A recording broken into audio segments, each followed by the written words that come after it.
Good morning! How are you doing out there, people? It is a wonderful Wednesday and the sun is super out this week, so I'm very happy about that.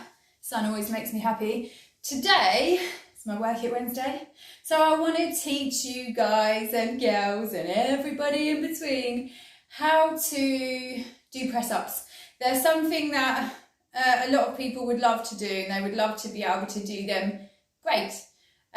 But press-ups are actually really hard for us to be able to do, and if you've never been able to do a press-up before, if you've never practiced, they might seem a little bit impossible. But I'm going to show you how I help my clients go from no press-up to press-up in just a few weeks' time. So let's do it. First of all, when we are doing press-ups, there's some things that we need to think about. I'm going to start off at the very, very beginning. So there'll be a press up. Let's do it. I'll just show you a full press up where we're going to do full extension. We'll go all the way down to the floor and then a big fat press up to come all the way up. And I've not got a bum up. My bum isn't hanging down low on the floor. It's even weight and an even press. It's actually quite a lot of heaviness that goes through those arms. They have to do a lot of pressing there. So usually when we're first starting to do a press up, it's actually impossible to be able to have your weight go down without falling down completely. And sometimes you won't be able to bring the bum up to get the extension here. And that's cool. We're just starting out, so it's fine. We are where we are. Some people will hate the floor, even when we take it down to an easier one, which a lot of us know about when we go down onto the knees. Even for beginners, this can be quite tough, and they don't really want to dip all the way down to the floor because they're not sure if they'll be able to press it all the way back up. So here's how we're going to do it. If you have been trying to do press-ups for some time and you can't do them on the floor, you may have seen people that suggest to have a wall, and you give it the same setup that you would do a press-up, but you're going to do it here and then you're going to press back up off the wall. And that does work, especially if we don't have a lot of strength. But for some people, they think this is not really doing anything, because what am I pushing against? It doesn't feel like there's enough for it to warrant a press up. These are absolutely magic. I would do these, especially if you can't stand the thought of getting down onto the floor. As you get better at pressing back with good form, so if you're going to do a wall one, what I would do is I would have my hands, they're still going to be your anchors, they're going to be shoulder width apart. You're going to press yourself against the wall, and then you'll use those palms to press you all the way back. Now, if you can get on with this and you like it, then what you're going to do as your strength increases is you need to start to change your angle from here to a halfway angle. So you could do this. Okay, let me just get this out. I hope I don't fall over. So you can see here that I'm not completely on the floor, but I've got a little angle here to work off. And even here, that's when you can get down onto the knees and start pressing up back through those. And you see that if you do the angle training, as you lower your angle down, that's where you start to really build the strength and the stability to get those press-ups in there.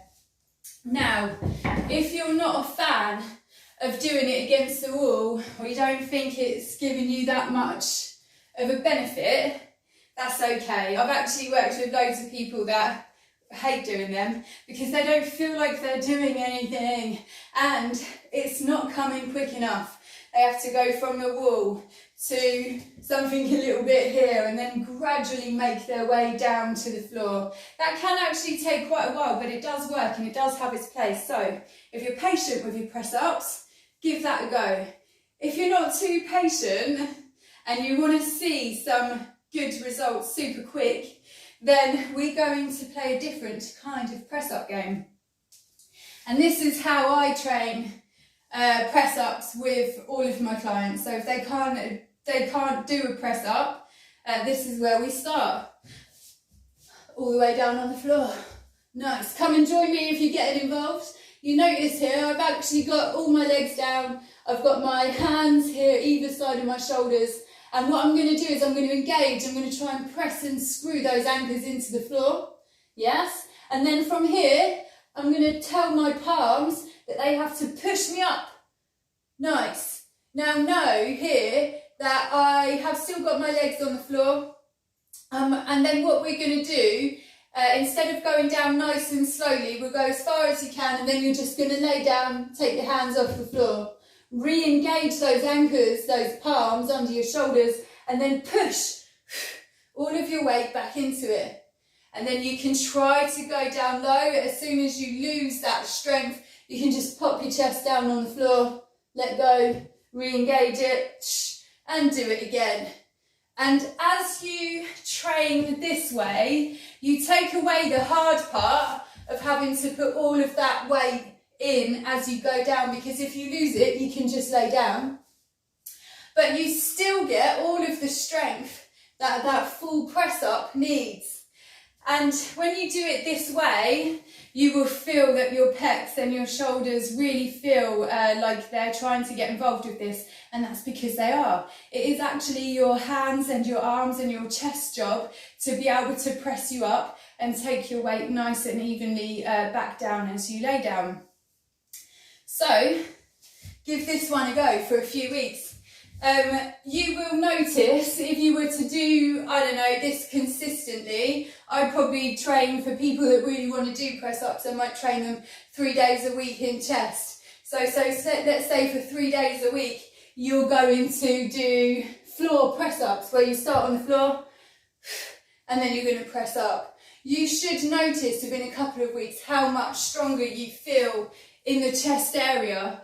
And when that starts to happen, then instead of falling down to the floor, you're going to try to do it evenly. So we'll go great anchors, and then you're going to go 3, 2, 1, floor. Re-engage, press up. 3, 2, 1, floor. Re-engage, press up. Perfect.